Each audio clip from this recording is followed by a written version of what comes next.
Yes. Episode number 5, you guys. It's been 5 times now that we're doing just the tip with me, your host, Uncle Weezy. We've got such a good card to talk about. 14 fights, maybe 13, but probably 14. UFC 266, Saturday, September 25th. Man, oh man, am I fired up for this one, you guys. The return of Nick Diaz, 2 championship fights, some real bangers on the undercard, some really great stylistic matchups, a couple of compelling heavyweight matchups, some really compelling women's fights. We got a little bit of everything for you guys ready to go for you tonight. And of course, just like we always do on Just the Tip, we will finish up with Uncle Weezy's ass shaving of the week. Who's it going to be this week? You're going to have to stick around till the end to find out. But guess what, you guys? I'm ready.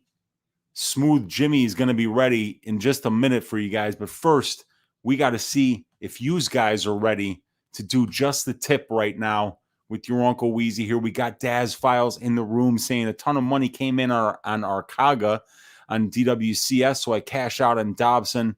Now I put 5 on Arkaga instead, so now Dobson will win. And then he says, win Dobson. Thanks for joining us, Daz Files. We got Fear in the room saying, can't wait for the Lawler-Diaz prediction. Yeah, I can't wait for that fight, man. That's weird. There's already a weight class change with that one, I'm hearing, that it went from 170 up to 185. Some people might be worried about whether Nick Diaz is even ready to fight. He hasn't even been in a cage in 6.5 years. So, wow. Yeah, but, it's Nick Diaz. How could it not be entertaining? I hope the fight happens, and I hope these guys put on a hell of a show. But we'll get to that prediction in a little bit. We got Daz Files saying I put some for a foul in Lawler Diaz and main event. I predict eye pokes. Wow, you can bet that, huh? We got Chris for the Love MMA. What's up, Chris? Good to see you in here. Saying, Unk, slated to be a huge card with a bunch of fights. I already see a lot of spots I'm interested in. Let's go. Yeah, I got a few spots that I'm already interested in. I've already got a couple of bets down. I'll let you guys know what they are. But yeah, this is such a great card to break down. And even if you're not betting some of these fights, they're going to be great fights just to watch. So UFC 266 is one of the best events that's happened in a while, and I simply cannot wait for it. We got my guy Mark Schillingberg in the room saying, what's up, fellas? Beautiful night to break down some fights. Man, I love Tuesday nights, dude. Now that we got the Contender Series, we've had football on Sunday. We had football on Monday night. We got, the Contender Series. We got the DraftKings show that we do on Pub Sports Radio every Tuesday right before the Contender Series. I get to do just the tip with you guys after the Contender Series. It's a great MMA night. Tuesday night's a night when usually there ain't shit going on. But now I got my smoking jacket on. I got a cold beverage, and I'm hanging out with all my friends talking MMA. What could be better? I'm looking forward to this, you guys. I appreciate each and every one of you that's joining me tonight. And we got my man DFS by the numbers in the room. What's up, Big Brady? Here we go. And we got Daz Fowl saying, hit the like on entry. I appreciate that, Daz. Yeah, the little likes, they do go a long way, especially stoners like Chris for the Love MMA. And then we got, no doubt, should be a reflex by now. First thing I do for the cappers, I respect. We appreciate that, man. I respect you, Chris. You're one of the good ones, man. Always supporting people. You've been really supportive to me, and I appreciate that. Mark saying, if I ain't high at this time of night, it ain't right. I ain't right. I'm right there with you. Fear saying Lauren Murphy. I like Lauren Murphy this week to lose that fight in spectacular fashion. Valentina Shevchenko is better than her everywhere. That is going to be, there's just nobody on Shevchenko's level right now. And Lauren Murphy will not be the one to get in Valentina's way. And we got B saying the Hefner jacket made mad money last card. Let's make more. Dude, let's make more. I've already got a couple of spots that I'll tell you guys about. I'll give you the best stats that I can for all 14 of these fights. I'll tell you which ones I'm staying away from. I'm telling you which ones I'm seeing some spots in, and we'll try to find the stats in each and every one of these fights that are the most compelling and can lead us to make the best decisions here. Thanks for stopping by, B. Shave it, Wheeze. Smooth Jimmy is prepping. Yes, he is. He's in the makeup room right now, getting ready. He's getting, those capped teeth, those white shiny teeth that he's got, man. It takes a minute to get them absolutely prepared for this show, but he always likes to look his best, and he is looking his best 52% of the time. My guy, Smooth Jimmy Apollo. Line moved to -120. Lawler. Yeah, we're going to talk about that, you guys. Instead of me kind of like looking at stats that are like 10 years old for these guys, when we get to that fight, I'll probably just be interacting with you guys, seeing what you're hearing about that fight, what you guys are thinking, because the stats are so old. Why don't we go back and watch the tape of the first meeting back in 2004, when some of you might not even been born yet. I don't know what to think about this fight, but I'm interested to see what you guys are thinking. Only love 7 people in the chat with 7 likes. Diaz got KO'd, moving to 185. And we got Adon Saint saying went 4-1 on DWCS tonight. Yeah, I haven't even watched DWCS. I have no idea who won any of the fights. I'm going to watch it after I'm done discussing all these fights with you guys tonight. But I wanted to make sure that I was prepared for this show, and that I had looked into all the fights and watched tape on at least all of the fighters before we got ready for just the tip tonight. So Chris saying Valentina inside the distance prop I like. Yeah, absolutely, especially in a 5-round fight. And haven't seen the line yet, though. LOL, probably juiced. Yes, it probably will be juiced, especially for a fighter that is -2,000 on one book right now. We got DFS by the number saying, you think Valentina pulls it off? Wow, bold take. Yeah, dude, if you guys missed it earlier, and I don't want to ruin this for later on in the show, but when I was on Pub Sports Radio earlier with DFS by the numbers, with AJ MMA betting, with Luke from Sparring with Reality Betting, I did kind of let the cat out of the bag, and I said that I like Shevchenko this week, you guys. I think she's going to win this fight. So I just put it out there. You heard it here first. That's why you come to me for the kind of high-level analysis that you're not going to get from any of these other clowns out there on the net, including DFS by the numbers. You got your Uncle Weezy stepping up tonight, putting it out there on the table for all of you guys to see that I'm picking Valentina Shevchenko to win and still women's flyweight champion. My man. All right. And we got Chris over here saying, I just think of how she's focused on her grappling and sub game lately, and she's focused on being more of a finisher. On the feet, 5 rounds, I could see the TKO, and if Murphy grapple, sub, absolutely. And Andrade saying, oi, buzzing after 3 out of 3 women winning bets tonight. Hey, give the man a hand, dude. We love hearing people cashing tickets. Big up yourself, Andrade. Well done, man. 3 for 3. You can't do any better than that, man. And let's see. We got Asphalt in the room. What's up, Asphalt? Good to see you. Quick thought on Contender Series fights. Yeah, I didn't see any of them tonight, Asphalt. If you guys can avoid spoilers for me, I'd appreciate it, because I'm going to watch it after I'm done with you guys tonight doing just the tip. Because I was watching tape on a few of these fighters while the Contender Series was going on. There's only so many hours in the day, but I will be staying up late tonight with my beverage and maybe with something else a little bit in addition to this, and sitting back and enjoying those Contender Series fights, which I missed live. And then let's see, B saying, +125 Lawler Diaz doesn't go the distance. What are your thoughts? I put 1.5 units on it. So my thoughts are, and I'll elaborate a little bit more on this when we talk about this fight, is that I'm not betting on this fight. There's just huge chunks of missing information. This Diaz rumors are just rumors at this point. Anybody can say anything. I don't know what to expect of Nick Diaz. He hasn't fought in 6.5 years. Lawler's been active, way more active lately, and I think that that's a good thing. That's as good a reason as any to pick him. But I just don't know what the hell is going to happen in this fight. I have no idea which Nick Diaz shows up. I have no idea which Robbie Lawler shows up. I can cap a lot of these other fights because I have a lot of recent statistics. I have a lot of recent film to watch, and I can kind of pick out some stylistic things that I like and reasons why I might pick an underdog or why I might roll with a favorite. But with this one, I don't know what the hell is going to happen, you guys. It's more of an exhibition fight. I think of this as like, I didn't bet on Belfort Holyfield. So, you're not going to see me bet on this fight because I just don't know what to expect from either of these guys. So, personally, I'm just not touching it. I think that's the best move for me. For somebody that tracks my bets online, I don't want to be flipping coins and making bets based on just what I feel might happen rather than, having a really solid read as to who's going to finish that fight and why. And, just to be honest with you, it's a 5-round fight. It's plus money. I would probably, if you put a gun to my head, say, yeah, I'll bet that it does finish inside the distance because Nick Diaz could come out, get hit once or twice and decide, you know what, man, I get paid whether I win or not. So, and he might just go away. And the same thing for Lawler. So, yeah, not betting it though, B. It's just not going to be something I'm going to be touching with my money. And let's see, we got oh, wow, you guys are killing it in the chat.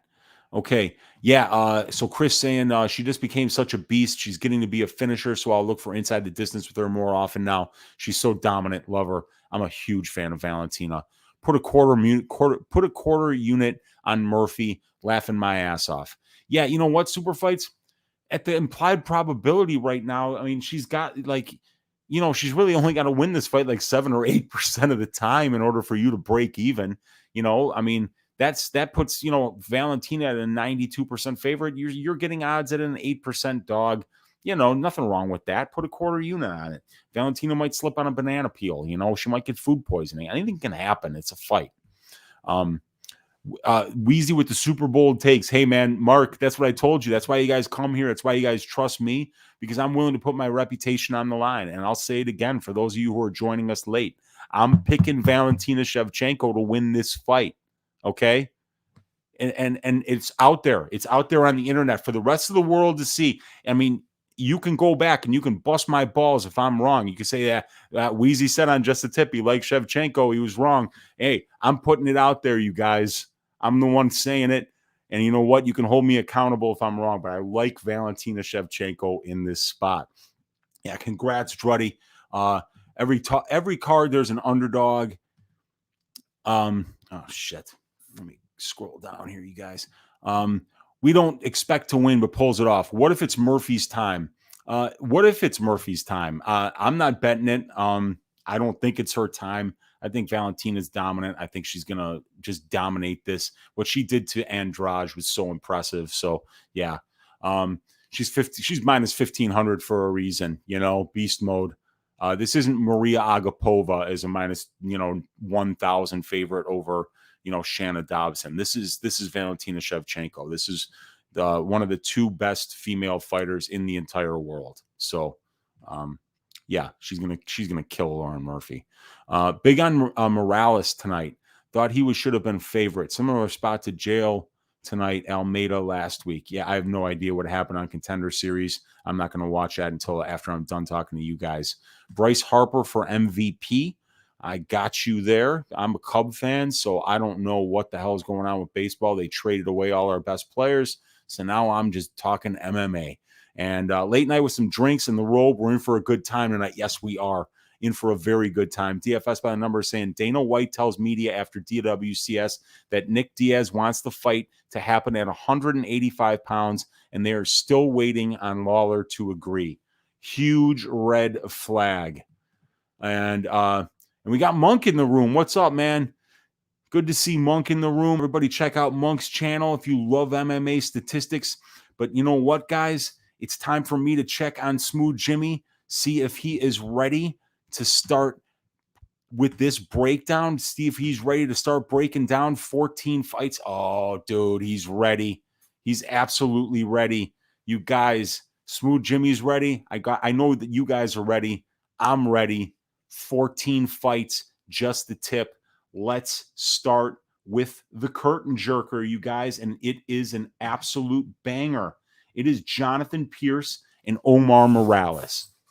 So we've got Jonathan Pearce with the measurables advantage here. He is 6 years younger. He is 1 inch taller. Morales will have a 2-inch reach advantage. Pearce fighting out of both stances. Two great camps for these guys. We got Jonathan Pearce coming out of Fight Ready MMA. We got Omar Morales coming out of Sanford MMA.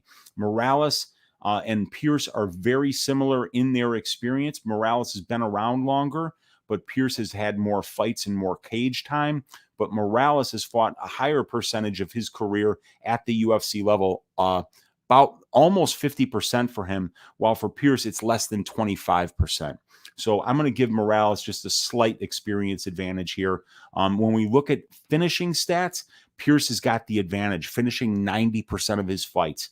9 of 10 wins inside the distance, 8 by knockout, 1 by sub. While for Omar Morales, in his 11 wins, we've got a 45% sub rate and an 18% knockout rate for a 63% finish rate overall.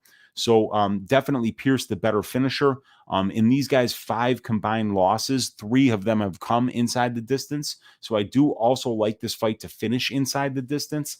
Omar Morales is an excellent striker. He's going to be the far better and more technical striker here. Jonathan Pearce is somebody who relies on his pressure and his pace and his volume to break you. And he'll use it. He'll mix in wrestling. He's very, very big for the division. So he can definitely hurt you with distance strikes. But really, it's just he stays in your face and he marches you down. And he relies on his chin to cover up for that sloppiness, which is on the ground as well as on the feet. Jonathan Pearce is very hittable. That is illustrated by the 46.1% striking defense. Pearce will be the one that goes to the grappling here, though, you guys. 15 takedown attempts in 3 fights, while Morales only has 3 takedown attempts in 5 fights. So I do see Pearce mixing in the grappling and takedown attempts early and often in this fight, and kind of trying to nullify the advantage for Morales, which is Morales is most comfortable when he's the one pressuring and when he's the one throwing more volume. He outvolumes his opponents, Morales does. 9.71 significant strikes a minute he throws, 8.21 his opponents throw. So he's outthrowing them by 1.5 significant strike attempts per minute. So he's using that pressure and that pace the same way Pearce does. But look at what Pearce does. 15.84 significant strike attempts per minute and 12.34 his opponent's attempt. So he's actually attempting 3.5 more significant strike attempts per minute. That's serious volume. That is serious pressure and pace. So I think one of Morales' strengths is going to be not only just nullified by Pearce, but really I think Pearce is going to out-pressure the pressure guy here in Morales. I think he's going to out-volume the volume guy here in Morales. And since Morales only has 2 wins in his career by knockout, I don't know if he's going to have the power or the accuracy or the precision in order to be able to knock out Pearce and get him out of there early. Because the longer this fight goes on, you guys, the more we're going to see Jonathan Pearce have success, because his conditioning is on a completely different level than just about everybody else in the division. And it's been illustrated in the fights that we've seen him in the past. Jacob Rosales absolutely got drowned by Jonathan Pearce. That was a masterclass performance by Pearce. And it's the same thing in the Kamaka fight. It was just that he got caught in a weird spot against Lozon on the ground, and that was that sloppiness that I'm talking about. So look, Morales is a minus 150 favorite. Morales, in my opinion, is the better striker, and he's definitely faced the better competition.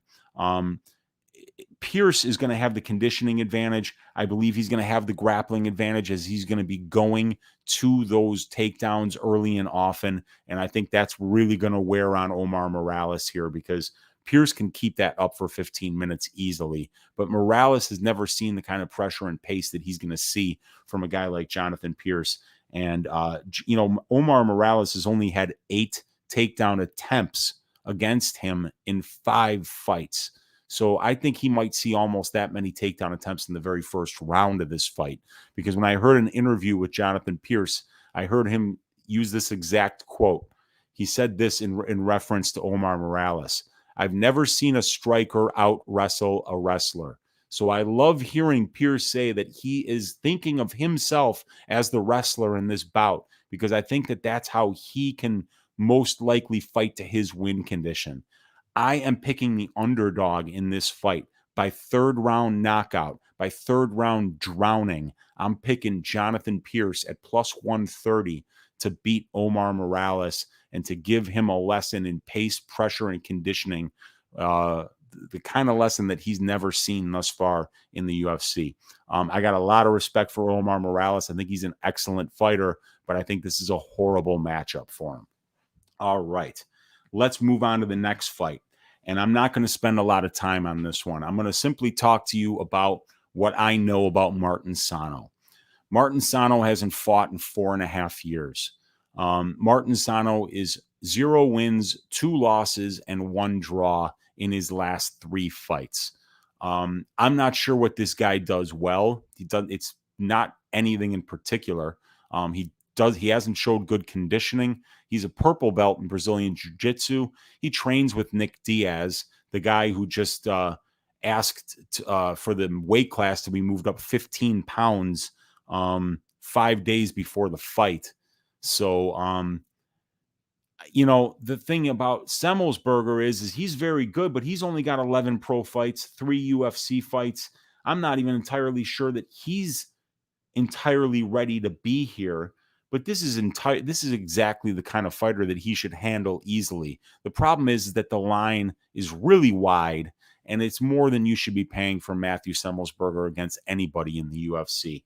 He's just not experienced enough and well-rounded enough in order to justify laying minus 400 on him. And then we have to add that to the fact that we haven't seen Sano in 4.5 years. So there's this massive chunk of missing information that we don't know.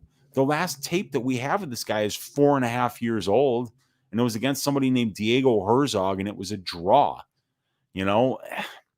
Look, I'm not touching this fight with a 10-foot pole. I don't think you should either. But the pick is obviously Matthew Semelsberger. I'm picking him inside the distance by knockout. He should be better than Sano. And there's no, even though Sano is a good grappler and he trains with Diaz and Maximov and those guys, there's no reason to believe that he's going to be able to just jump out there and get this fight to the ground and make Matt Semelsberger really uncomfortable, because we have no evidence to suggest that. We don't even have any tape on him in the last 4 years. So I'm not touching this fight. I'm calling this a 1-800 gambler fight. The pick easily is Matthew Semelsberger inside the distance. However, there's no value in that line. At this point, we have got Semelsberger, and they didn't even have props out on this earlier, and they still don't. Semelsberger's like minus 500 on most books. The best you can get him at is minus 450. That's like an 83% implied probability. So, Martin Sano only has to win this fight 17 times out of 100. It could be a banana peel slipping moment. I'm picking Semelsberger, you guys, but, I just would not bet this fight at all. And I would tell you some props, you guys, but we've only got Semelsberger inside the distance at minus 165 and Semelsberger by decision plus 325. So I don't know. I'm not touching it. Let's move on to the next fight. We've got a very interesting one. Let me get a little beverage here before we get into this. Okay. Karl Baby K Roberson against Nick Maximov. Another guy in Nick Maximov that trains with Nick Diaz. Roberson, 30 years old. Maximov, 23. Roberson, a 1-inch height advantage. Maximov, a 2-inch reach advantage. Both of these guys are southpaws. Karl Roberson fighting out of Glory MMA. Nick Maximov coming out of Nick Diaz Academy. Both these guys, United States. So Karl Roberson has the experience advantage. Karl Roberson has the striking advantage. Karl Roberson has the strength of schedule advantage. He's fought just way better competition. He's been in the cage with guys that would murder Nick Maximov, like Glover Teixeira, like Marvin Vittori, Cesar Ferreira, Wellington Turman. He's got a win over Brendan Allen. Karl Roberson is really should be the favorite here. If you look at the fact and you say, okay, even though Roberson has been submitted in all 4 of his professional losses, all of them have come by submission. This guy actually has won 4 times by submission as well. He's got a rear naked choke over Stewart. I saw him get, he got a sub over Roman Kopylov. Roberson can finish guys. He destroyed Span with elbows when Span tried to take him down. So Roberson's damn good, you guys, and Nick Maximov is incredibly untested. That win over Oscar Cota, I just don't know what to think of it. Cota showed nothing in that fight. Maximov came out, he shot a takedown immediately. He was successful in getting that takedown. In the second round, for some reason, I don't know why a striker would jump guillotine against Nick Maximov, but Oscar Cota did exactly that, like 10 seconds into the round, and then spent the last 4 minutes and 50 seconds on his back, doing nothing.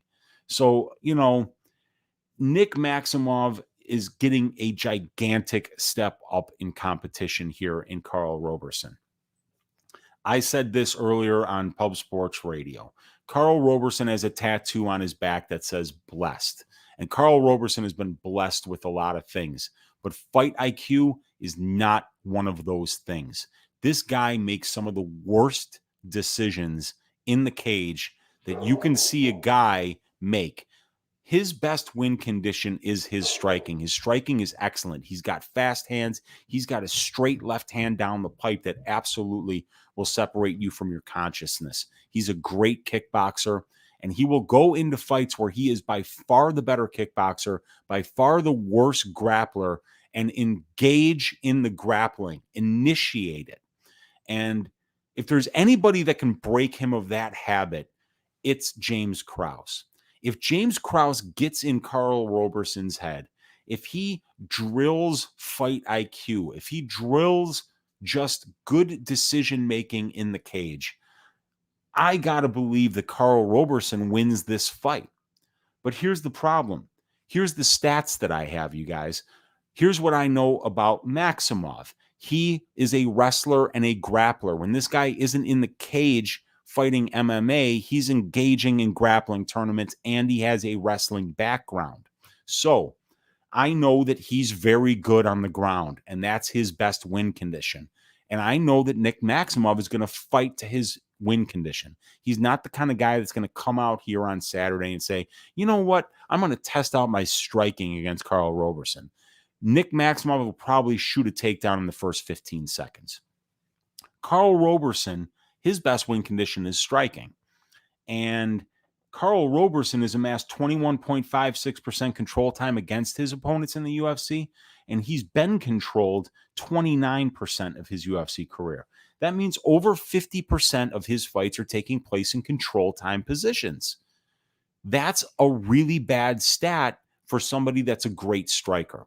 When you see great strikers that win fights, you don't see them in control time positions for 40% of the fight, because that's not where they're at their best. But Karl Roberson finds himself there over and over and over and over and over again. And how can I trust him not to find himself there against Nick Maximov? I can't, especially because Maximov is the kind of fighter who is going to fight towards his win condition. Now, Karl Roberson has a lot of wins by submission. Could he potentially catch Maximov? Yes, I think so. On the ground, I mean. But I think the longer this fight stays standing, Karl Roberson has a huge advantage. So like I say, I think this is a very difficult fight to call, But I have to pick Nick Maximov, who's the favorite here, because I know from the tape that I've seen that he's going to fight to his win condition. I can't guarantee that Roberson's going to do the same. I would hope so, but since I've literally never seen him do it, I've never seen him make the kind of decisions that I would need to see him make in order for me to ever bet on him. That, Brendan Allen, when Brendan Allen heel hooked him, DC said it right after the fight was over. He goes, Karl Roberson put himself there. And he did. He put himself there. So those kind of bad decisions that you make in the cage make you unbackable. Now, if Karl Roberson goes out there with a great game plan, stuffs takedowns, moves his feet, and just jabs up Maximov for 3 rounds, then I'm going to say to you guys, okay, I picked Maximov. I was wrong, but man, did Karl Roberson take the next step this time? Did he look good? Did he fight to his win condition? Now that he's training over there at Glory MMA with James Krause, maybe we can rely on him to make those kind of decisions. But until we see it in the cage from him, your Uncle Weezy can't pick him. I got to go with the less experienced, worse striker, the younger guy here in Nick Maximov, which I don't know a lot about, and I haven't seen him fight anybody even close to Roberson in competition, but because I know he'll fight to his win condition, I'm afraid I have to pick him.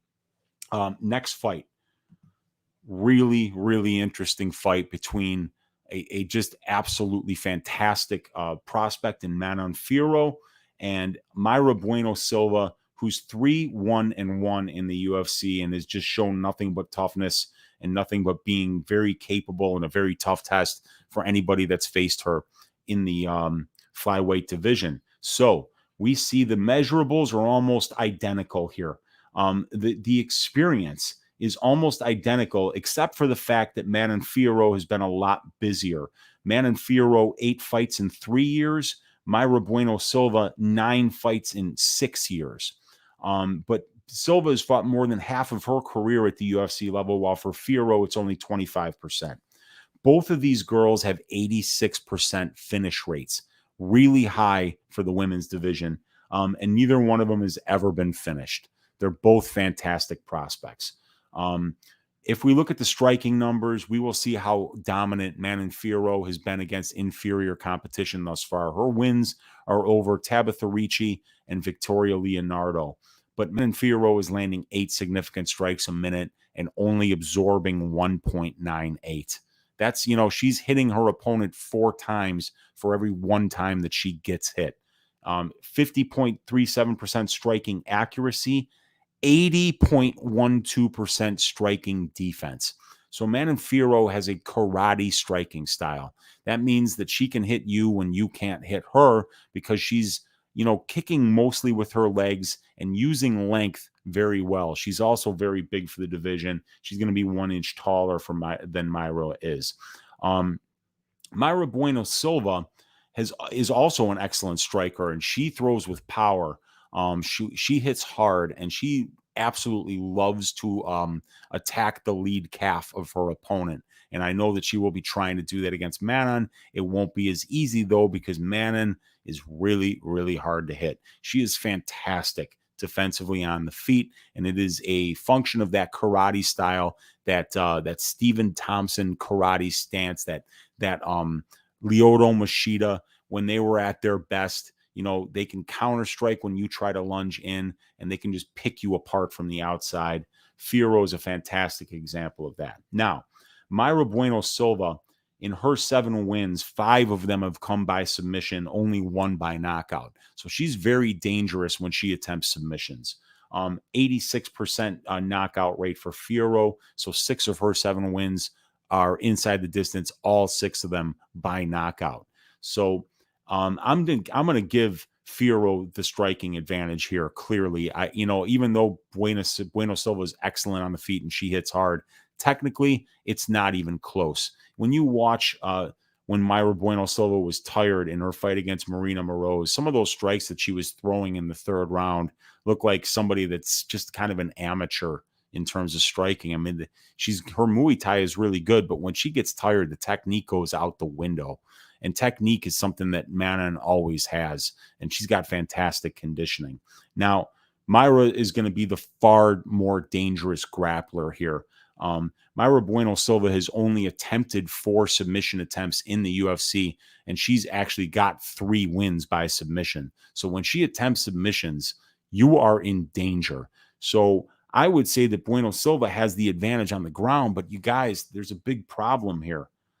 Mayra Bueno Silva in 5 fights in 38.43 minutes of cage time has attempted 0 takedowns. And then not only that, Manon Fiorot is showing 100% takedown defense, only 2 takedown attempts, very small sample size. But, I mean, this is crazy, you guys. Her numbers, Manon, are so good on the feet. She's so much better on the feet that, the experience advantage for Mayra Bueno Silva, the grappling advantage, and the fact that Bueno Silva has just fought the far tougher level of competition here, I think it kind of all goes out the window. If Mayra Bueno Silva hasn't even attempted 1 takedown in 5 UFC fights, I don't see her getting this fight to the ground against Manon. She's incredibly hard to close distance on anyway, and Manon's got sick power. Look at those last 5 fights and look at the results. Win by KO, win by KO, win by KO, win by KO, win by KO. You catching a trend there? I like Manon Fiorot a lot. To be frank, I think that this line is a little bit disrespectful to Mayra Bueno Silva. She's the better grappler. She's fought the better brand of competition, and she's fought a higher percentage of her career at the UFC level. And she is a plus 225 underdog, as high as a plus 225. And on the aggregate, she's coming in a plus 207, while Manon Fiorot on the comeback is a minus 258 favorite on the money line. That's putting her around a 71% implied probability against a woman in Silva who is going to be the toughest test of her career by a mile right now. So I still think Fiorot wins this fight, and I still think that there's not quite value in that line, but man, if you're just worried about what, am I going to try to pick 3 winners, put them on a parlay, I think Manon Fiorot might be one of the safest bets for you guys. But yeah, I'm picking Fiorot, and I'm picking her inside the distance. I just think that her striking is on a different level here, and I would feel a lot better about Silva's chances if I had seen her go to the wrestling successfully in the past. But I think she likes to rely on her striking, and I think she's going to be out of her depth here. So I am picking Manon Fiorot by 3rd round knockout. Let's move on to the next fight here. And, you guys, another great fight. So I forgot to mention for the curtain jerker, Pearce Morales, I did a balls deep breakdown of that fight on my channel. Check it out if you want a deeper look into the Jonathan Pearce Omar Morales fight. And also, I have done a balls deep breakdown on the Jalin Turner Uros Medic fight that we are just about to discuss right now. If you want a deeper look into that fight, please check it out. Ton of good information there. This is a great stylistic matchup. So let's get into the numbers here. Jalin Turner, the bigger man here, 6'3" comparison to 6'1" for Uros Medic, 77-inch reach for Turner, a 71-inch reach for Medic. So Medic is going to be at a size disadvantage here. Medic is also going to be at an experience disadvantage here. Medic is going to be at a grappling disadvantage here.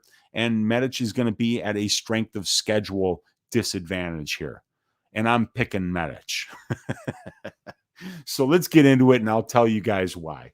All right, so we see Turner twice as many pro fights, more than twice as much time in the cage, but the length of the pro career just about the same. Both of these dudes fight like they're double parked. 4.64 average fight time minutes for Uros Medic, 5.4 for Jalin Turner. I believe Jalin Turner has so he's got a 100% finish rate, but I believe 8 of those finishes are in the first round. And for Uros Medic, he's also got a 100% finish rate in his wins, and 6 of those 7 wins came in the first round. The only second round finish was a ground and pound finish, I believe, and that was 51 seconds into the second round. So, these guys are absolute killers. 100% finish rates for both of them. Jalin Turner's lost 5 times in his career, and 3 of them came inside the distance by knockout. Uros Medic is putting up absolute video game numbers in his 2 UFC fights so far. They've both been just complete one-sided ass shavings. So it's illustrated for you guys right here in the stats. Uros Medic is landing 19.91 significant strikes a minute, and he's absorbing 0.52. He's got a 77.78% striking accuracy, and he's got an 86.67% striking defense. He's just murdering people. He's throwing 25.6 strikes a minute, and his opponents are only throwing 3.88. And he's landing a knockdown on 3.9% of the significant strikes that he's landed. That's averaging out to 11.64 knockdowns per 15 minutes. Come on, you guys. Those are video game numbers. It's just fantastic. He's super fun to watch. And then you got Jalin Turner, who's just a physical freak. I have no idea how this guy makes 155 pounds. He's 6'3". He's going to have a 6-inch reach advantage here. He's a brown belt in Brazilian Jiu-Jitsu, and he is legit on the ground. And with those freakishly long limbs, it makes him, able to get to submissions that his, other people with regular length limbs can't. So those front chokes, those triangles, he could be very dangerous with those as well here. But frankly, Uros Medic on the feet is just so fun to watch. He uses his length very well, and he's a huge lightweight in his own right.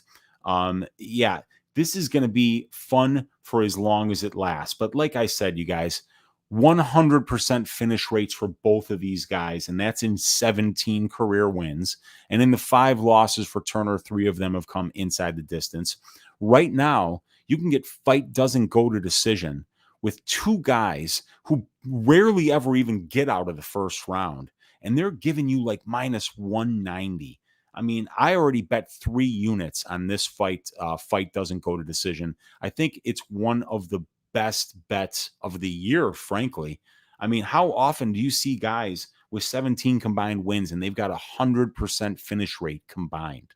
And then you look at the power with which Uros Medic throws. And then you look at the power with which Jalin Turner throws. And the style in which both of these guys fight. They throw caution to the wind. They don't wait for their opponents. This fight, if it goes to decision, I will be absolutely shocked. And I love, my best bet of the week is the fight doesn't go to decision for Turner Medic. But before I go too long into this fight, I just want to mention here, that I do believe that Turner is the more well-rounded fighter, the more experienced fighter, the bigger fighter, and he's fought the way better brand of competition. But I just have a feeling that Uros Medic is going to catch him in the first round. So there are a few bets I like for this fight. Number 1, Uros Medic by first round knockout. Number 2, if you're on the Turner side, I would just bet him inside the distance. And let me show you what these lines are right now. So props. The fight doesn't go to decision right now. I'm seeing it between minus 200 and minus 170. I can't believe that's the case. Violence bet here. That's why I'm betting the violence here, and I'm betting it so heavily at 3 units, is because I think either one of these guys can win the fight. If I bet Uros Medic and then Turner wins, I'm going to say to myself, fuck, you pick the guy literally who's got half the experience. He's smaller. He hasn't fought anybody, and it's giving up too much, and he's the favorite. But then if you bet Turner, you could say, God, I knew he was going to get caught. So I love the fight doesn't go, because I think both these guys' win condition is to win inside the distance. We've never seen Uros Medic even go more than 351 seconds into a fight, and a 3-round fight is 900 seconds. So there's no way to know how his conditioning will hold up. And the reason he's knocking everybody out in the first round is because everything he throws is with so much explosion that he's most likely to be the one that will tire out here because he's so explosive. So best bet of the week. Fight doesn't go to decision for this card. The pick is Uros Medic by first round knockout. And I might, let's see what that line is. Turner in round 1 is plus 700. Medic in round 1 is plus 250. And I want you guys just to chew on that for a moment, because the line on Medic is minus 120, the money line, and he's plus 250 to win in the first. So that, I mean, even the bookies know that this guy is explosive and he's just incredibly likely to finish in the first round. I mean, I keep these spreadsheets, and I have my DraftKings analytics in here, and I do this this thing here sorts all the money lines, all the inside the distance lines, and all the first round lines, right? And not all the first round lines are out yet, but if I sort this sheet and I do a custom sort by the first column,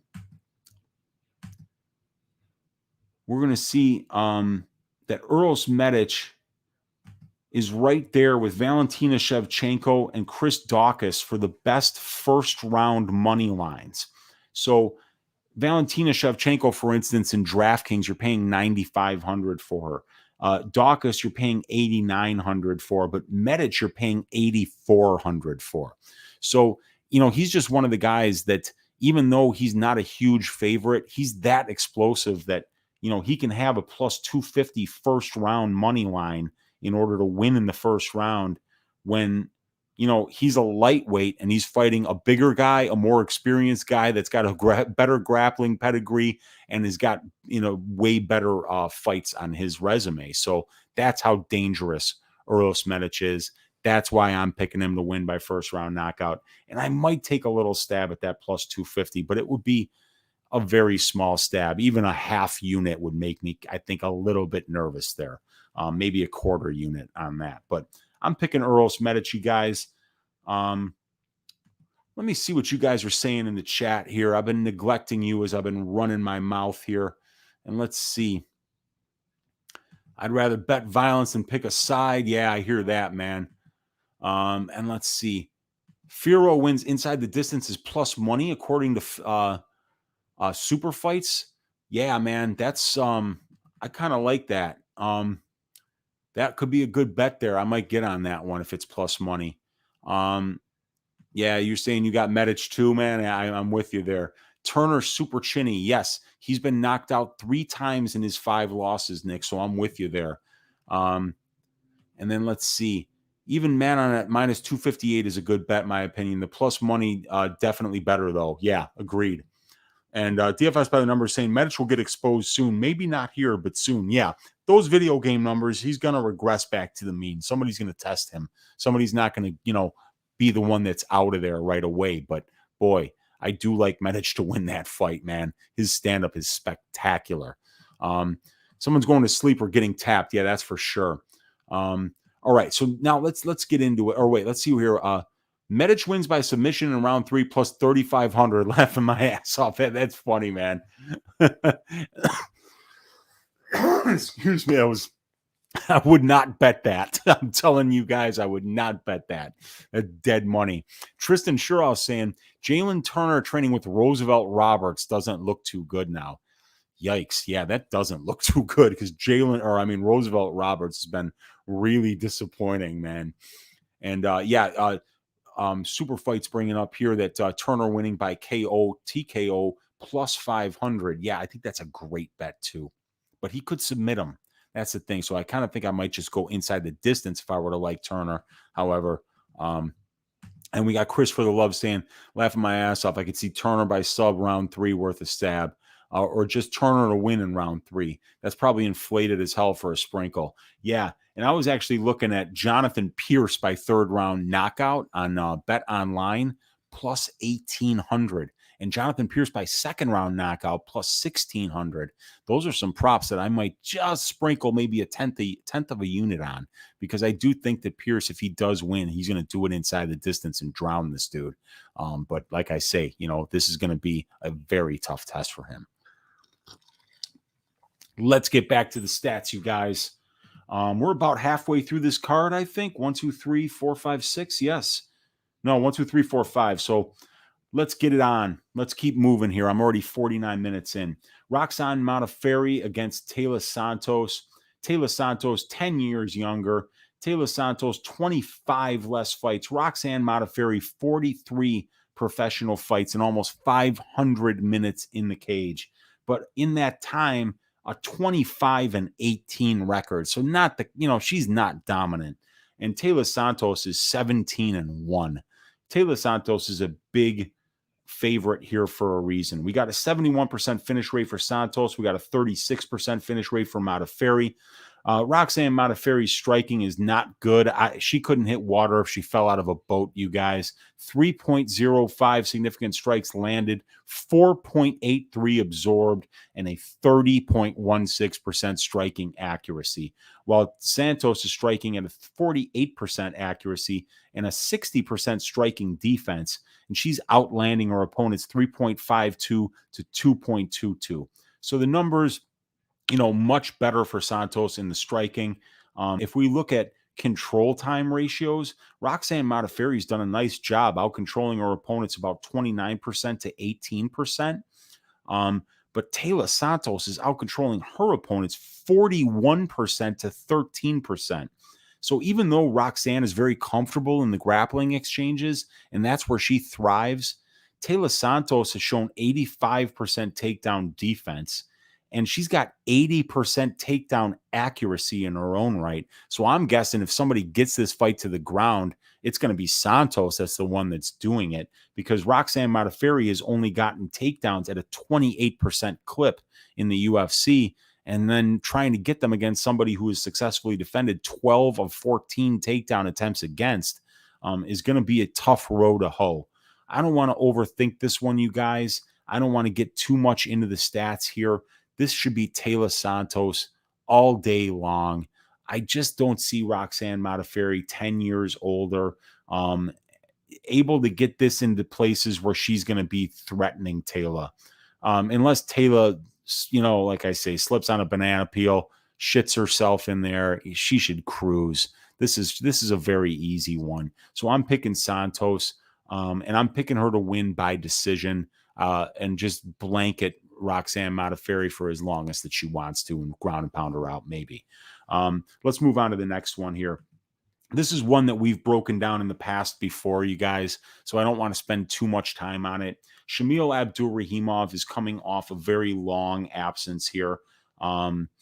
Let's find out how long that absence is. I do want to let you guys know exactly what that is.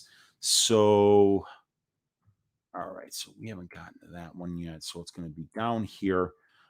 Shari, he's the thing about Abrurahkimov, you guys, is he's backed out of his last 5 fights.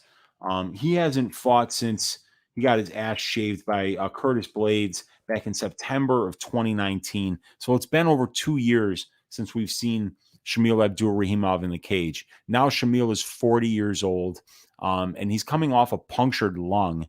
And he's backed out of 2 fights against Cyril Gane. He's backed out of twice here against Daukaus thus far, and he's backed out against Augusto Sakai. 40-year-old guy coming off a punctured lung. Haven't seen him in 2 years. And then in addition to that, we've got Chris Daukaus, who's been incredibly impressive in the 3 fights that we've seen him. Knocks out Alexei Oleinik.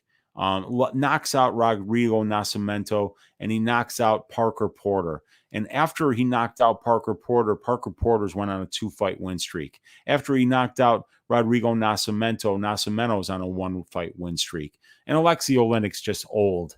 But, Shamil Abrurahkimov has definitely fought the much better brand of competition here. The last 5 names on his resume are Curtis Blaydes, Marcin Tybura, Andrei Arlovsky, Chase Sherman, and Derek Lewis, and he's won 3 of those fights. Shamil is good everywhere. He's got really slick striking, good boxing. He's got decent takedowns, decent control time. He can use that control time to bank rounds. We saw him do that against Derek Lewis. Decent power numbers, But really, if you look at, the stats side by side, Daukaus is just a little bit better everywhere.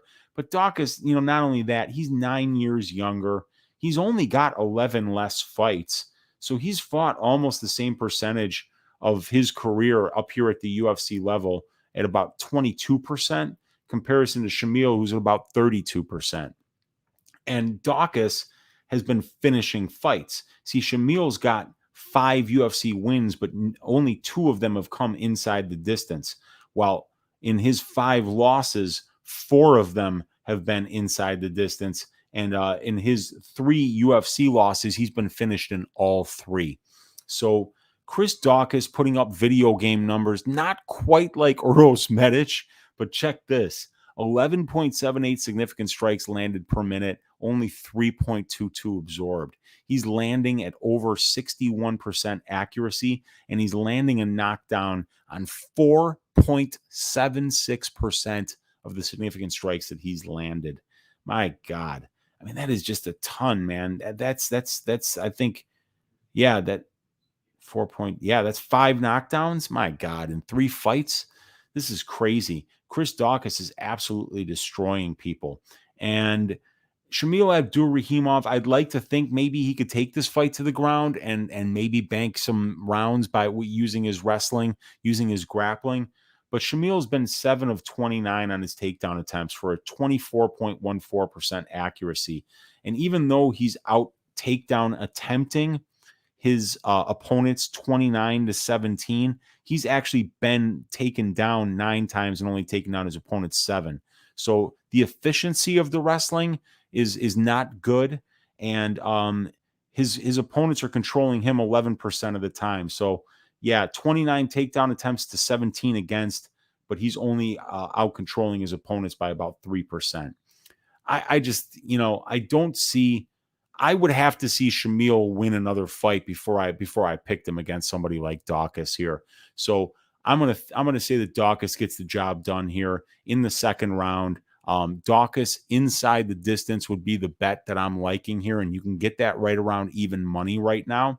I will be betting that probably at least for 1 unit, but I haven't pulled the trigger on it yet.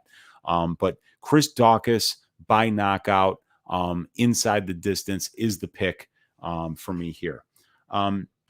This fight, I'm not going to spend long on because, frankly, I don't even think this fight. As a matter of fact, you guys can tell me in the chat if you've heard anything today. But, Dan Hooker just got on a plane, I think, maybe today, and he's slated to arrive in Vegas on Thursday. And after being on a 20-hour flight from New Zealand to Vegas, this guy is going to cut weight. Then he's going to weigh in on Friday after arriving on Thursday and then fight on Saturday. And then now Nasrat Haqparast, I hear he's having visa issues. So I don't even know if he's going to be able to get here from Germany. There's a bunch of red flags. We don't know how these guys are going to show up or even if they're going to show up. This is a 1-800 gambler fight to me because of the visa issues and because of the issues of these guys maybe not even showing up on time. And even if they do show up on time, what kind of shape are they going to be in to fight? So, I'm just not – I can't touch this fight, you guys. I mean, Dan Hooker's on a plane right now, I think, maybe. Maybe not even now. Maybe it might not even leave until tomorrow. So, I think Hooker wins this fight. He's better. He's got better strength of schedule. I think that these guys are comparable in the striking. We've seen Haqparast stuff takedowns, and Hooker doesn't really go to them too often anyway. But Hooker's just fought the much better brand of competition here. And until he got knocked out by Chandler, he's one of the toughest people alive. So seeing Nasrat winning this fight, I don't really see it. But what if Dan Hooker arrives in horrible shape, What if he doesn't even make weight? What if Nasrat doesn't make weight or doesn't even get out of Germany? So there's just the narratives of this fight has Lawler-Diaz vibes. There's 14 fights on this card, and I think there's a lot of really interesting stylistic matchups and great betting spots.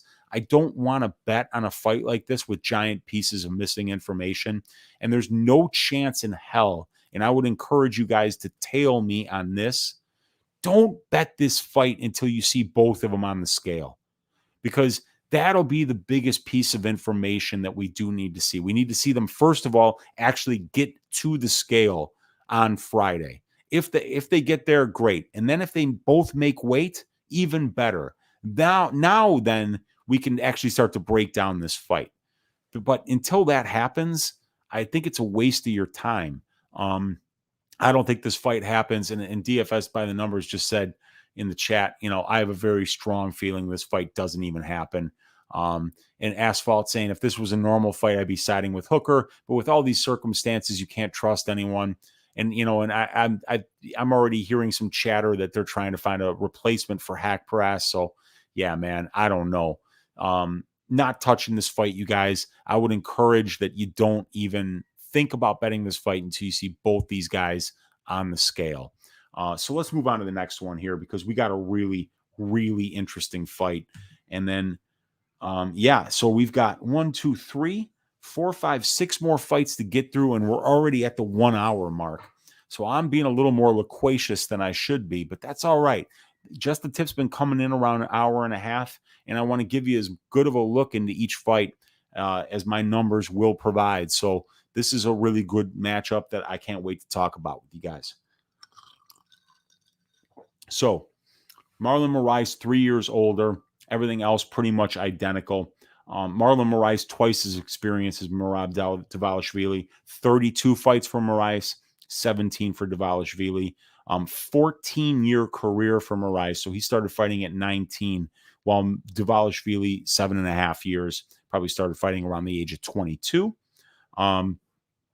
We've got 9 fights for Moraes in the UFC, 8 for Dvalishvili. Moraes 5-4, Dvalishvili 6-2. Dvalishvili, although he has one less fight, he has almost twice as much cage time, because his average fight time is 15 minutes, while for Moraes it's 8.29. If we look at the finish numbers, it's one of the biggest contrasts between these two guys. Marlon Moraes is a finisher. He's got a 69% finish rate, and he's been a champion and been fighting champions for a very long time. While Merab Dvalishvili has, a very low finish rate you very rarely see in the UFC, 23%. And obviously none of them have come in the UFC. So he's not a finisher. And Marlon Moraes, though, has been finishing 88% of his losses. So 8 losses for Moraes, 7 of them coming inside the distance. So if Dvalishvili does win this fight, it'll be interesting to see which breaks. If it'll be Dvalishvili getting his first finish, or if it'll be Marlon Moraes getting his only second decision loss in 33 fights. So that would be interesting. If we look at the striking numbers here, there's really not much to break down here, because Dvalishvili doesn't strike at all. It's Moraes that's the striker. It's Moraes that's going to be 10 times more dangerous on the feet. He's got a 1.59% knockdowns per total significant strikes landed. He knocks out 43% of his wins are by knockout, and 3 of his 5 UFC wins from Moraes are inside the distance, 2 of them by knockout. He knocked out Jimmy Rivera, and he knocked out which was it? It was the Asen Sao that he subbed, but he knocked out Aljamain Sterling with that vicious head kick. That was a nasty one. But Moraes is very dangerous at the beginning of fights, you guys, and all 3 of his finished wins in the UFC have come in the first round. So he wrestles with Frankie Edgar. He's been training with Frankie Edgar for years. He's legit on the ground. Merab Dvalishvili is a big favorite here, but Merab is one of these kind of unicorn fighters. He's very unique in what he does, and his only weapons are pace, pressure, and wrestling and conditioning. That's what he fights with. He's not going to hurt you. He's not going to hit you. He's going to shoot for takedowns over and over again. He's going to grind you against the cage, and he's going to win minutes, bank rounds, and win decisions. 135 takedown attempts in Merab Dvalishvili's 8 UFC fights. That is about 16 takedown attempts per fight, maybe 7. It's 17 17 takedown attempts per fight. He's getting them at a 43% clip. He's averaging 7.38 takedowns per 15 minutes. 42.43% control time for Dvalishvili, only 5.68% control time against. So Dvalishvili is going to wrestle. Moraes is going to try to keep this standing. Moraes is miles ahead on the feet. And we have seen Dvalishvili about 40 or 52% of his fights do take place at striking distance. So it's not like he's in control time positions 2/3 or 3/4 of the time. There probably will be some time for Moraes to land a big shot here. But Dvalishvili's win condition is to go to the wrestling over and over again and, put his opponent in places where he's unable to knock him out. But the problem is that Moraes, 66.67% takedown defense. We haven't really seen guys go to the wrestling against him. His opponents have only been 3 of 9 on their takedown attempts. They're only averaging 0.6 takedown attempts against per 15 minutes, and only 5.11% control time. So if Moraes can keep this fight like he's kept his previous fights, with 88% of the fight taking place at striking distance, he wins this easily. But Marlon Moraes is really good on the ground, you guys. Really good on the ground. And he's training with wrestlers. He submitted Rafael Assunção. He grappled a little bit with Aljamain, but he had him in trouble the entire time. This is going to be strange. Merab's a big favorite here, but I can't see myself betting him because I can't be guaranteed that he's not going to find himself in a really bad position on the ground. And Marlon Moraes has got great front chokes. Marlon Moraes trains with great wrestlers. Even though we haven't seen him face this kind of a challenge yet in the UFC, his experience level and his training partners lead me to believe that he might be ready for it. And if he is ready for it, if he stuffs a couple takedowns, if he does what John Dodson did, stuffing 18 out of Dvalishvili's 20 takedown attempts, even though he will get Moraes tired, you got to believe that at some point Moraes is going to land something. Boy, this is an extremely hard fight for me to call.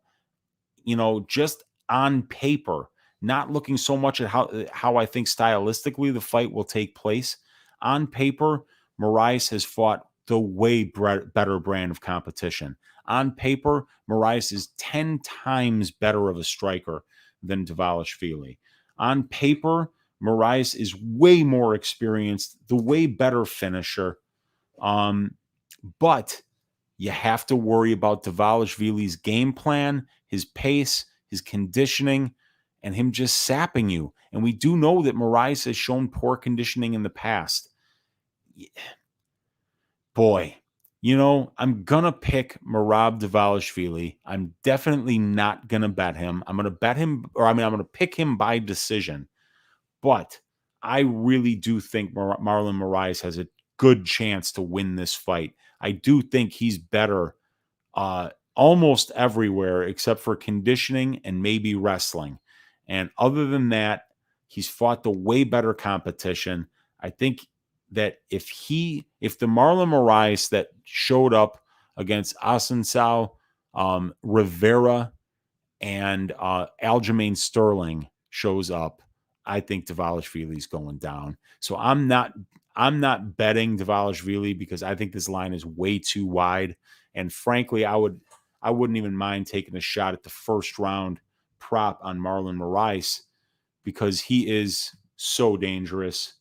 And if Dvalishvili gets sloppy, he could get caught up in a front choke or he could get knocked out. So Marlon Moraes in round 1 is plus 900. That's crazy to me, you guys. That's just, he's got 3 first-round finishes in the UFC, and he's only got 5 wins. Why would he be plus 900? Why are they saying that it's a 10% implied probability? Well, I don't know.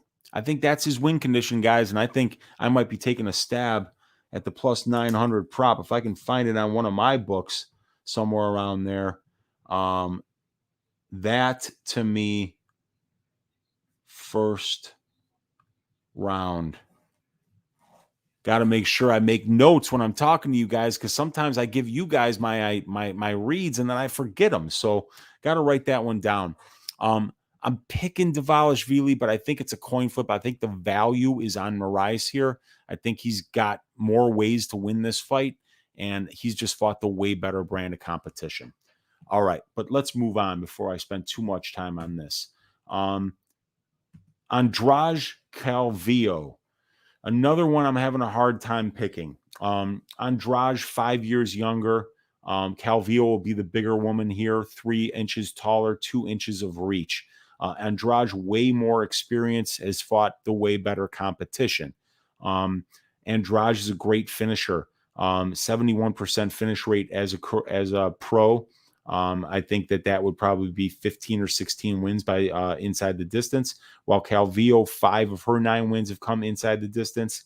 In these ladies, 11 combined losses, 6 of them have come inside the distance. Cynthia Calvillo has never been finished, and Andrade has been finished in 6 of 9 of her losses. If we look at the striking numbers, Andrade throws a ton of volume. She lands 6.15 significant strikes a minute and absorbs 5.2. 50% striking accuracy, 53% striking defense. She's landing a knockdown on 0.25% of the total significant strikes that she lands, averaging out to 0.23 knockdowns per 15 minutes. And she also gets knocked down 0.23 times per 15 minutes. Calvillo is landing 4.18 significant strikes a minute and absorbing 3.52. She's got not good striking accuracy at 42%, but excellent striking defense at 67%. And then we've got Cynthia Calvillo showing a really nice control time ratio here in the grappling statistics. She's gotten 15 of her 34 takedown attempts for 44%, averaging 1.85 takedowns per 15 minutes, 1.11 submission attempts for 15 minutes, and 23% control time. While Andrade, 38 of 68 on her takedown attempts, 56% takedown accuracy, 2.97 takedowns for 15 minutes, and a 29% control time in her own right, while she's getting controlled about 11% of the time. We see a takedown defense number that's not great here at 66%. She successfully defended 33 of 50 takedown attempts against her. She's getting taken down 1.33 times for 15 minutes. So if we've seen Calvillo fight, we know that her win conditioning is using her wrestling to get on top and then using her grappling to get submissions. 6 wins in the UFC, 3 of them inside the distance by submission. She's training at Team Alpha Male, and she's damn good on the ground. But so is Jessica Andrade, and Andrade has fought the better competition. So there's something I wanted to look at here with you guys, and it is Andrade's takedown defense, because I think if Andrade manages to stop Calvillo's takedowns, that she'll either be able to get her own takedowns if she wants them, Jessica, or keep the fight standing where she's going to be better. Either way, I think Jessica wins if she's able to stop Cynthia's takedowns. So here are Jessica Andrade's stats, if I can find them. Here we go. So this is Calvillo, and we see that Calvillo has done some pretty good wrestling in her own right. In the Chukagian fight, she's 1 of 4 on her takedown attempts. In the I fight, 4 of 7 on her takedown attempts. In the Rodriguez fight, 3 out of 4 on her takedown attempts. Against Courtney Casey, she was 0 of 6 on her takedown attempts, but she still won that fight by unanimous decision. 2 of 3 against Botelho, 1 of 3 against Carla Esparza, and she actually out-controlled Carla Esparza 263 seconds to 21 seconds. 2 of 5 against Calderwood, 1 of 1 against Pearl Gonzalez, 1 of 1 against Amanda Cooper. So 15 of 34 on her takedown attempts. There's only been 1 fight where she hasn't gotten a takedown, and that was against Courtney Casey. So she is very effective, and we see she's out controlling her opponents 1,694 seconds to 119. She's basically out controlling her opponents in every single fight. So we know that that's what she's going to want to do. Let's see if Jessica Andrade is getting out controlled. She got out controlled by Valentina Shevchenko, 311 seconds to 57 seconds. And she got out controlled by Liz Carmouche at 135 pounds back in 2013, 472 seconds to 21 seconds. But other than that, Andrade has been pretty good at getting control time in her own right and just not being out controlled in her fights. And so here was the thing I wanted to look at and show you guys. Valentina Shevchenko was 7 of 7 on her takedown attempts against Jessica Andrade in Andrade's last fight. So if we throw that out, we would see that Jessica Andrade's takedown defense would be 10 of 43. So that means that would be over a 75% takedown defense, maybe 80%. So I think that if you throw out the Valentina fight, because Valentina is just a monster, we can see a fight here where she was taken down twice. That's 368 and 374. So Raquel Pennington took her down twice. Tisha Torres took her down twice. But other than that, people really haven't had success taking her down. And Pennington, one of the people that did, was doing it at 135 pounds. So, it's fair to say that, if you're handicapping this fight, maybe it's okay to throw out the Shevchenko fight because Shevchenko is an animal and Cynthia Calvillo is not on that level anywhere. So I think that, we could see Jessica Andrade win this fight, but Cynthia Calvillo does a great job of fighting towards her win condition. And I think that if she does that successfully, and if she has the kind of offensive wrestling success that Valentina Shevchenko had, she could find herself winning this fight. So as a result, I can't pick Jessica Andrade, or I can't bet her at the current line. The current line is just too wide, in my opinion. We've got Jessica Andrade is a minus 275 favorite on some books. The aggregate is minus 268. And on the comeback, Calvillo is about plus 212. So, Calvillo coming off the loss to Caitlin Chookagian, not a great look, but Chookagian's a pretty damn good grappler in her own right. And, it's a hard fight to call, you guys, but I'm gonna pick Andrade here. But I'm not going to bet her. I think that line is too wide. I think Calvillo's underrated, and I think that if she has any kind of success with the wrestling, she can make this a very grimy, dirty, close fight. And man, oh man, if Jessica Andrade doesn't get Cynthia Calvillo out of there, and if she did get Cynthia Calvillo out of there, she'd be the first. 12 fights for Calvillo. She's never been finished. So if she doesn't get her out of there, I think that this could be very greasy. And boy, I'd be hating to hold in a minus 280 Jessica Andrade ticket if it went to the judges, especially with these moron judges that we've been seeing lately. So the pick is Jessica Andrade, but I'm not betting her. Next fight, we're going to go on to Curtis Blaydes and Jairzinho Rozenstruik. We've got Rozenstruik being 33, Blaydes 30. Blaydes 6'4", Jairzinho Rozenstruik listed at 6'2". If he's 6'2", I'm 6'6". I think Jairzinho is probably about 5'11". Blaydes 80-inch reach, Rozenstruik 78-inch reach.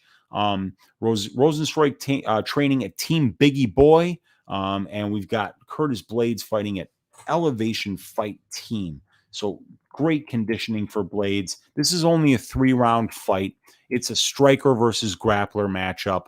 Jairzinho Rozenstruik has crazy power in his hands. He's got a kickboxing background, and he's just incredibly dangerous as long as the fight stays on its feet.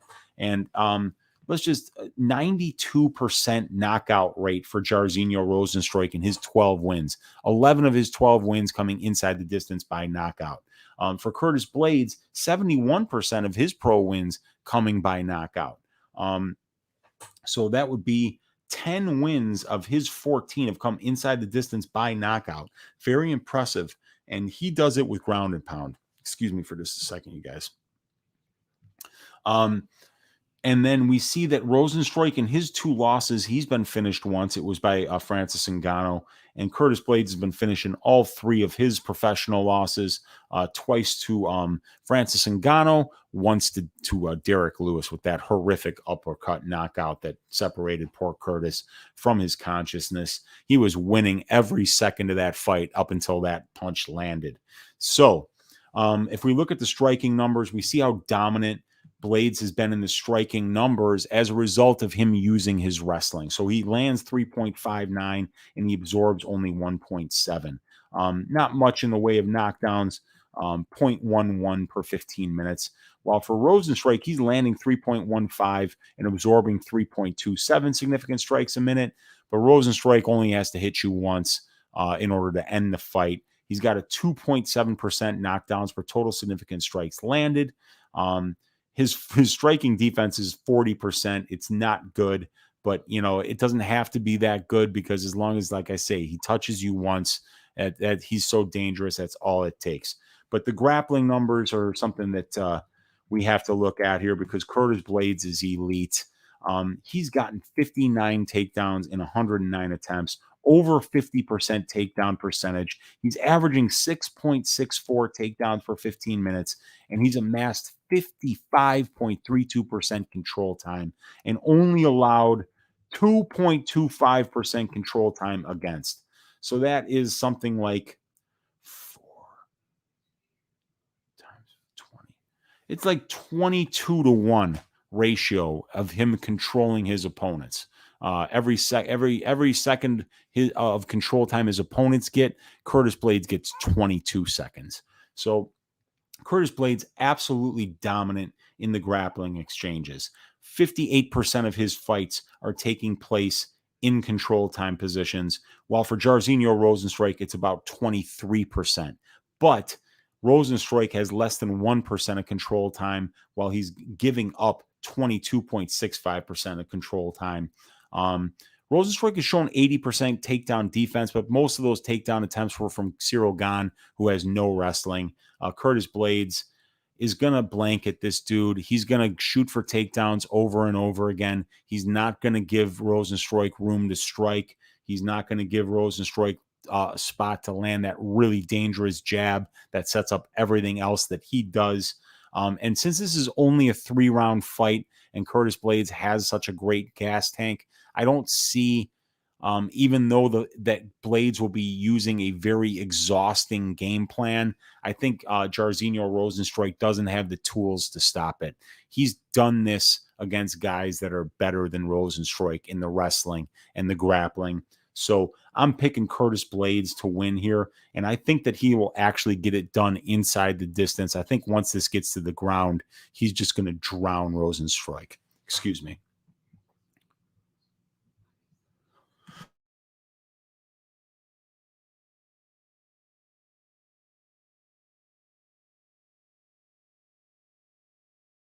Sorry about that, you guys. I'm putting in the work tonight. We're an hour and 22 minutes deep.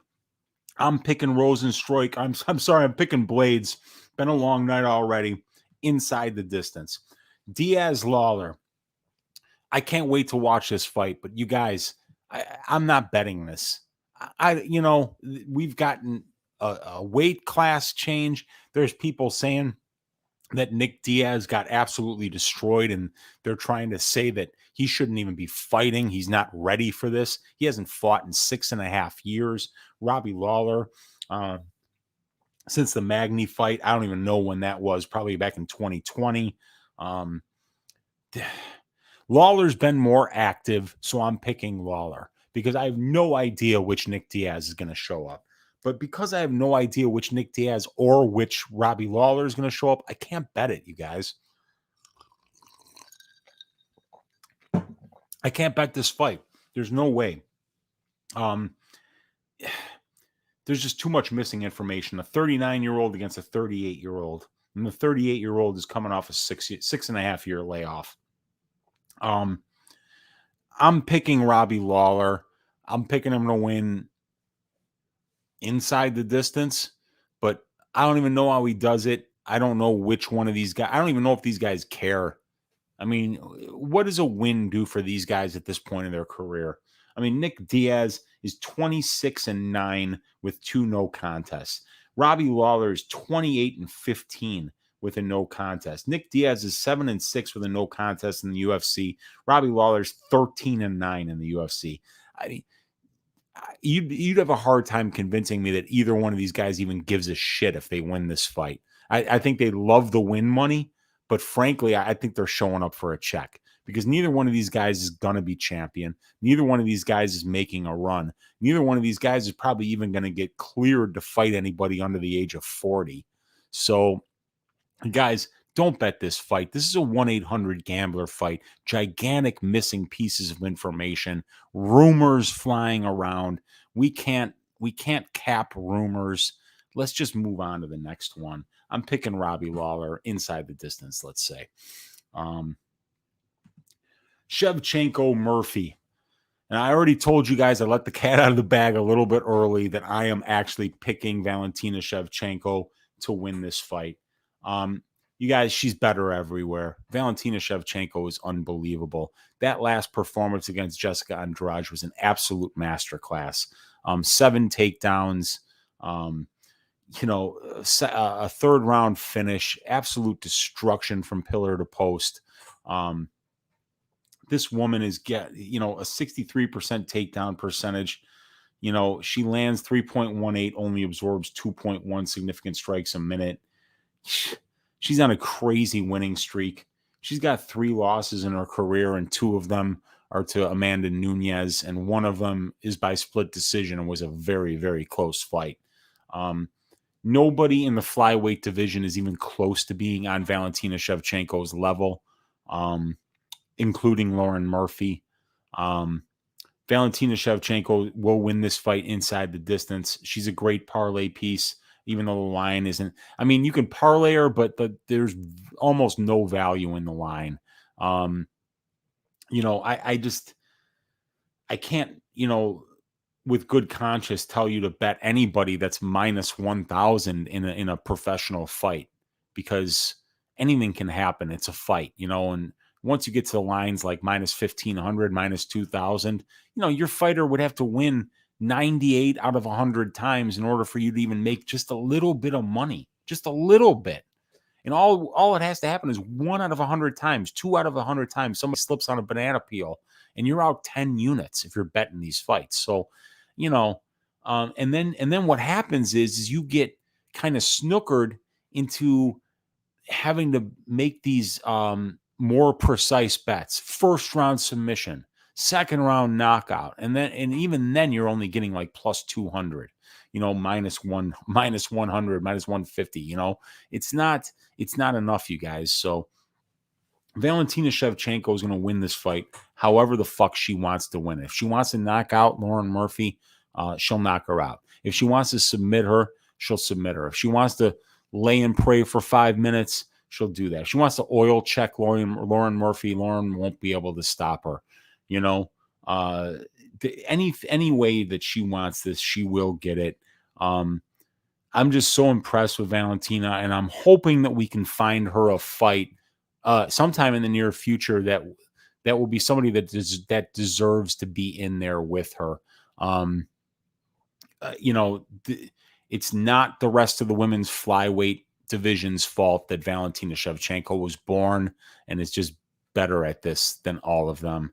So yeah, Shevchenko by thorough and complete ass shaving. And let's move on to the main event.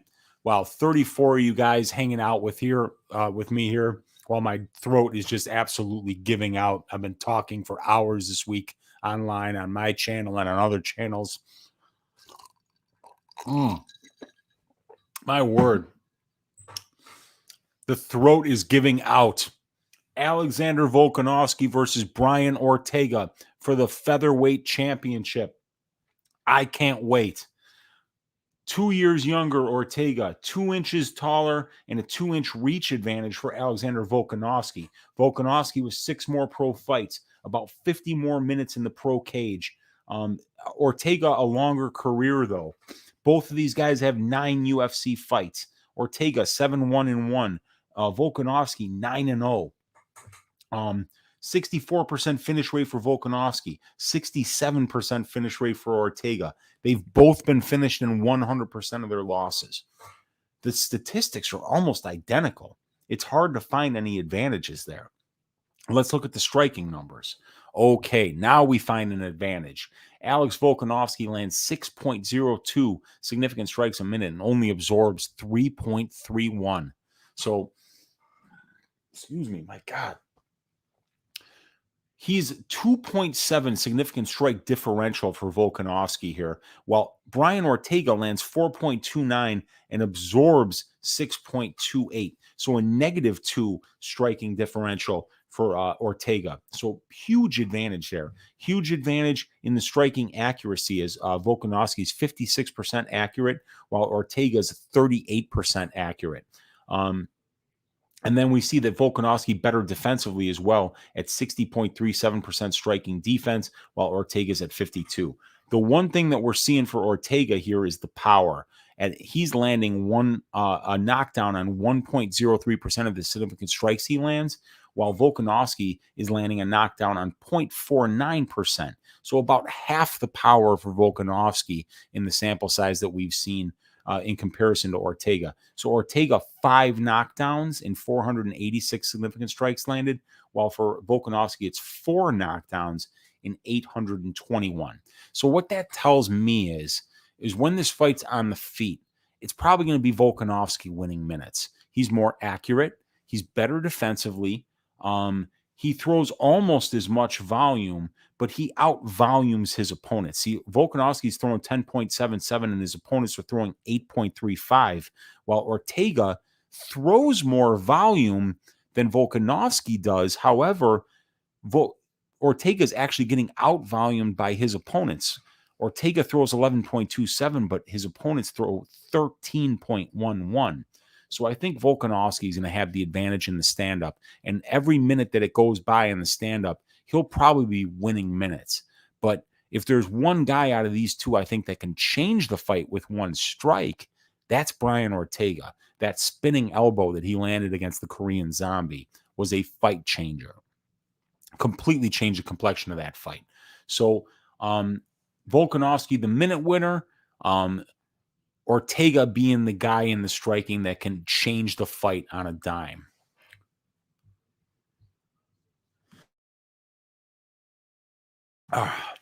Excuse me. All right, so grappling. I don't think we're going to see much grappling. We haven't seen much grappling out of Volkanovski lately. He gets takedowns. He's had 19 takedowns out of 55 attempts. He's getting them at about a 34% clip. 2.09 takedowns per 15 minutes and 27.23% control time for, and only 3% control time against. So Volkanovski has been able to win minutes and bank rounds using his grappling, especially at the beginning of his UFC career. But Brian Ortega is by far the more dangerous grappler here. Brian Ortega is deadly in the grappling exchanges, and I don't think that Alexander Volkanovski wants to spend 1 second in the grappling exchanges with Ortega.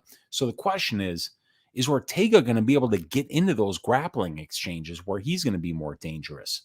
Well, unfortunately, we see a 21.43% takedown percentage for Ortega, a man who's known for his jiu-jitsu, but not known for his wrestling in order to be able to get to his jiu-jitsu, which is unfortunate for him because as deadly as a grappler as Ortega is, look at these control time percentages.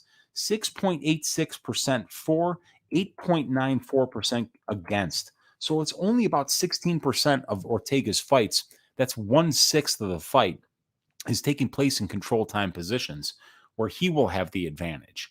And I don't think he's able to get it there because Volkanovski has shown 72% takedown defense. He's being taken down less than 1 time per 15 minutes.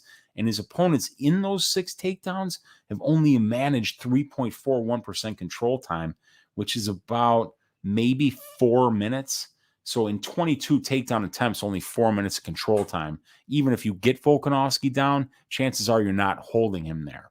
So if we look at the strength of schedule numbers, they're very close. Volkanovski a 2.39 ratio, Ortega a 1.79 ratio. So Volkanovski a better ratio, but Ortega has fought the more experienced competition. And the wins slightly better for Volkanovski in the ratio, but slightly more experienced opponents for Ortega. And then Ortega's only loss coming to Max Holloway by knockout. And it's fair to say that the MMA math favors Alex Volkanovski as he has 2 wins over Max Holloway. So I'm giving Volkanovski the striking advantage.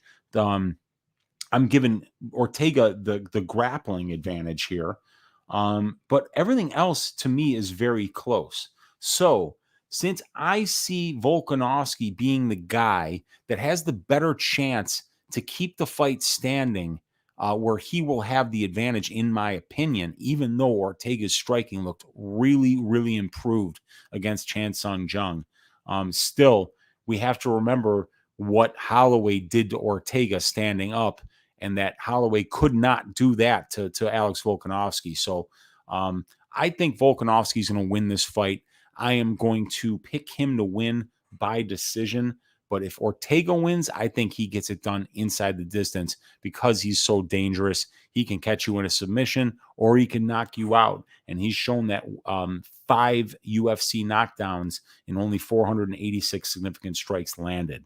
So if you want a deeper, in-depth look at this main event, DFS by the numbers and I did a main event breakdown on his channel. We went for about 45 minutes on it. I would suggest that you go check that out. But you know what, guys? We made it through the entire card. We did it. So I'm going to do something that I've been doing here after the main card breakdown, which is the greasy 4-leg parlay that I've been giving out every week. Hammer and Hog used to ask me for a 4-leg parlay every week. So I'm going to give you one here. The first leg, I'm just going to coward out and give you Valentina Shevchenko. The second leg will be Chris Daukaus. The third leg will be Taila Santos. And the fourth leg will be the Turner Medic fight does not go to decision. That will be your just the tip greasy 4-leg parlay. And now that we've got that out of the way and we've went through all 14 fights, that leaves but one order of business that we have left to take care of. And I think you guys know what that is. And Smooth Jimmy knows what it is too. Look at him. Check it out. He knows what it is too, man. That means it's time for Uncle Weezy's ass shaving of the week. You guys in the chat, there are 34 of you guys here. Who do you think it should be this week? Who should be the ass shaving of the week? Who's going to win the most one-sided fight on this card? Who is going to be the one that when you bet on them, you're going to be laughing your ass off the entire time you're watching that fight because they're just winning from pillar to post and it's completely one-way traffic? Who's it going to be? Who should it be, you guys? Shevchenko? Should I just completely cower it out and take the minus 2,000 favorite with a 95% implied probability? What do you think? Should I do that? Val? Yeah. We got DFS by the numbers saying Chev. We got Aldo Estrada saying Semelsberger. And Semelsberger would be a pretty good pick too because he's fighting a guy that in his last 3 fights is 0-2-1, and he hasn't even been in a cage in 4.5 years. Semelsberger's tough. And Valentina should fight that transsexual fighter. Oh, wow. Zor, I don't know about that, man. That fighter probably would not fare well. And we got Chris for the love saying Manon. We got Daz File saying Murphy by sub round 1. You called it. That's right. I'm calling Murphy by sub in round 1. No, I'm not doing that. I will not do that to you guys. The ass shaving of the week for the 5th episode of Uncle Weezy's Just the Tip will be Chris Daukaus over punctured lung having Shamil Abrurahkimov. I am picking Chris Daukaus to win this fight inside the distance by knockout, probably in the second round. I don't see Shamil having any success here. The guys that Shamil has taken down and controlled were not black belts like Chris Daukaus is. Chris Daukaus' hands are way faster than Shamil's are at this point, and we haven't seen Shamil in 2 years, pulled out of 5 fights. in the last year and a half, coming off a punctured lung, 40 years old. And then we see Chris Daukaus not just beating good competition, but starching them in the first round, 3 in a row. You guys, I think Chris Daukaus is really, really good. I think the arrow is pointing straight up for him, and I'm picking Chris Daukaus inside the distance as my ass shaving of the week. You guys, this is like a record. 37 people were in here at one point. I've never seen this much support for just the tip. I love each and every one of you guys for hanging out with me here on Tuesday night. UFC 266 is one of the best cards that I've seen here in a while. I can't wait to watch all these fights. I wish all of you guys luck on all the bets that you make. So far, I've got 3 units on the fight doesn't go to decision for Medic Turner. I've got 1 unit on the fight doesn't go to decision for Morales Pearce. And I'm going to be making at least a 1 unit bet on Chris Daukaus, my ass shaving of the week, inside the distance against Shamil Abrurahkimov. And I would like to say that God bless each and every one of you guys. Thank you for hanging out with me here. And I will be seeing you guys tomorrow for one more Balls Deep breakdown. Check me out on Twitter. And let me know what fight you want me to do for the last Balls Deep breakdown of the week. And if you look in the description of this video, there is a link to Stat Diggers where Brady and I broke down all 14 fights on Sunday night. There is a link to the DraftKings show that came out earlier today, a great DFS show that we do on Pub Sports Radio. And there's a link to my Twitter. And then all the stats that you saw today on the show, you can download them for free in the description of this video. I am going to go into the other room, finish this beverage, and then I'm going to put some timestamps on this video for you guys. Thank you for hanging out on another episode of Just a Tip, you guys. I will see you guys soon. Have a fantastic rest of your Tuesday night.